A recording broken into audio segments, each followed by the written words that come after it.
मिले जो मुफ्त में उस चीज की कीमत नहीं होती। हुई है कदर हर एक सांस की जब वक्त आया है। नमस्कार, मैं अजय कुमार, आप देख रहे हैं बोल हिंदुस्तान। सांस सांस ने आजकल देश की सांस निकाल रखी है।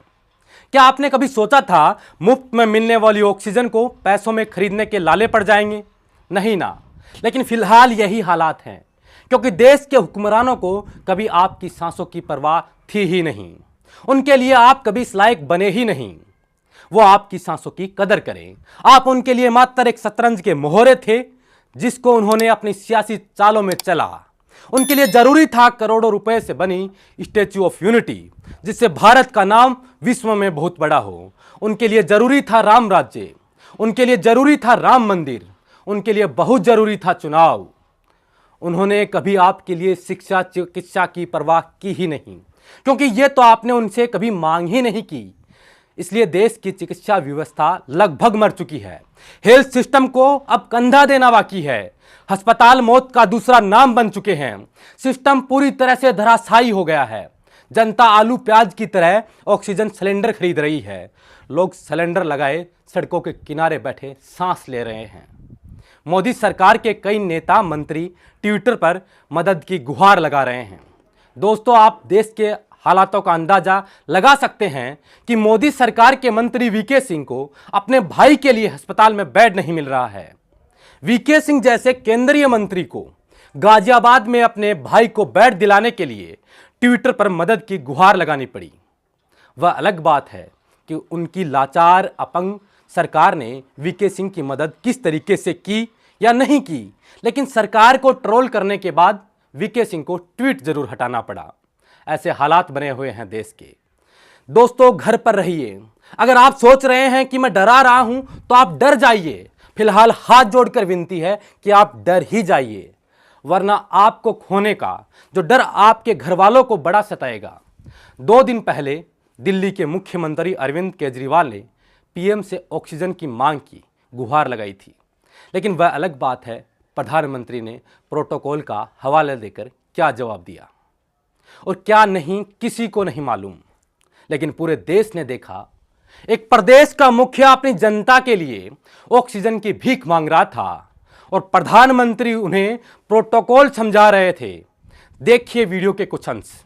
प्रधानमंत्री जी, जब से ऑक्सीजन का संकट शुरू हुआ है मेरे फ़ोन बजते रहते हैं। कभी कोई अस्पताल कहता है कि 3 घंटे की ऑक्सीजन बची है, कभी कोई अस्पताल कहता है कि 2 घंटे की ऑक्सीजन बची है। हम कारण जानने की कोशिश करते हैं तो पता चलता है कि पीछे किसी राज्य ने दिल्ली के लिए ऑक्सीजन लाने वाले ट्रक को रोक रखा है। अगर दिल्ली में ऑक्सीजन की फैक्ट्री नहीं है तो क्या दिल्ली के 2 करोड़ लोगों को ऑक्सीजन नहीं मिलेगी? जिस राज्य में ऑक्सीजन की फैक्ट्री है, क्या वो दिल्ली की ऑक्सीजन रोक सकते हैं? ऐसे में हम क्या करें? पर सर, मैं आज ये जानना चाहता हूँ कि अगर आज या कल या किसी भी टाइम हमारे दिल्ली के किसी अस्पताल में अगर 1 घंटे की, आधे घंटे की, 2 घंटे की ऑक्सीजन बच जाए और लोगों की मरने की नौबत आ जाए, तो मैं फ़ोन उठा के केंद्र सरकार में किससे बात करूँ? खैर छोड़िए, लेकिन इस पर आपकी जो भी प्रतिक्रिया हो उसे कमेंट कर जरूर बताइएगा। हमें भी पता चले कि लोग क्या सोचते हैं। अब बात करते हैं सरकार को क्या करना चाहिए। पिछले साल के कोरोना वायरस से बड़ा खतरनाक और घातक है अब की बार वाला कोरोना। पिछली बार ट्रेन की बोगियों को काटकर कोरोना वार्ड बना दिए गए थे। दिल्ली के डीआरडीओ ने अपना हॉस्पिटल बना दिया था, जबकि उस समय 98,000 ही सबसे ज्यादा केस रिकॉर्ड किए गए थे। लेकिन अब हालात ऐसे हैं कि पर डे 2 लाख केस आ रहे हैं। फिर भी इतना अग्रेसिव रोल में कोई नहीं दिखाई दे रहा है, ना प्रशासन ना सरकार। हॉस्पिटल में बेड कम है, बेड को गोली मारिए भाई। शमशान घाट में लाइन लगाकर लाशें जलाई जा रही हैं। कब्रिस्तान का भी यही हाल है। इस बार जो मौतें हो रही हैं उनमें सबसे बड़ा कारण है सांस की समस्या, ऑक्सीजन की कमी। मानो ऑक्सीजन तो कहीं है ही नहीं। आपको जानकर अचरज होगा, जितना ऑक्सीजन हॉस्पिटलों में है फिलहाल उससे 7 गुना ज्यादा की डिमांड है। इसलिए ऑक्सीजन की कालाबाजारी लगातार बढ़ रही है। लगभग 9 गुना कीमत बढ़ गई है ऑक्सीजन की, और ऑक्सीजन फिर भी आसानी से नहीं मिल रही है। भारत में जितनी ऑक्सीजन प्रोड्यूस होती है उसका 15% अस्पतालों को दिया जाता है और बाकी 85% ऑक्सीजन उद्योग क्षेत्र को दी जाती है। ऑक्सीजन के लिए कई बड़े बड़े प्लांट लगाए जाते हैं, लेकिन अब उनमें से कई प्लांटों की हालत बद से बदतर हो चुके हैं।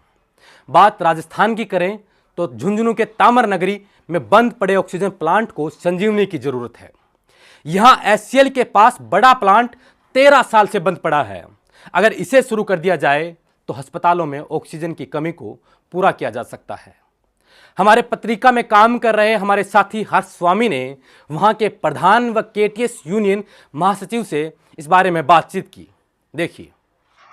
खेतड़ी विधानसभा क्षेत्र में हिंदुस्तान कॉपर लिमिटेड के पास पहले हमारे यहाँ 3 ऑक्सीजन के प्लांट थे जो आज बिल्कुल जर्जर अवस्था में है और काफ़ी टाइम से बंद पड़े हैं। कोरोना महामारी ने आज ऐसा विकराल रूप धारण कर लिया है जहाँ विभिन्न मरीजों को सिर्फ और सिर्फ ऑक्सीजन की आवश्यकता पूर्ति होने पर ही बचाया जा सकता है। इन हालातों को मद्देनज़र रखते हुए आज ऑक्सीजन की हमें भारी मात्रा में अगर उपलब्धता होती तो शायद हम बहुत से जानों को बचा सकते थे। इसलिए हम राजस्थान सरकार से और भारत सरकार से निवेदन करेंगे कि हमारे खेतड़ी विधानसभा क्षेत्र के इन बंद प्लांटों को फिर से चालू करवाया जाए और ऐसे ही जो प्लांट बंद पड़े हैं उनको फिर से चालू करवाया जाए ताकि ऐसी महामारियों के वक्त ऑक्सीजन की कमी की वजह से जिंदगी ना गंवाई जाए और इन जिंदगियों की रक्षा की जाए।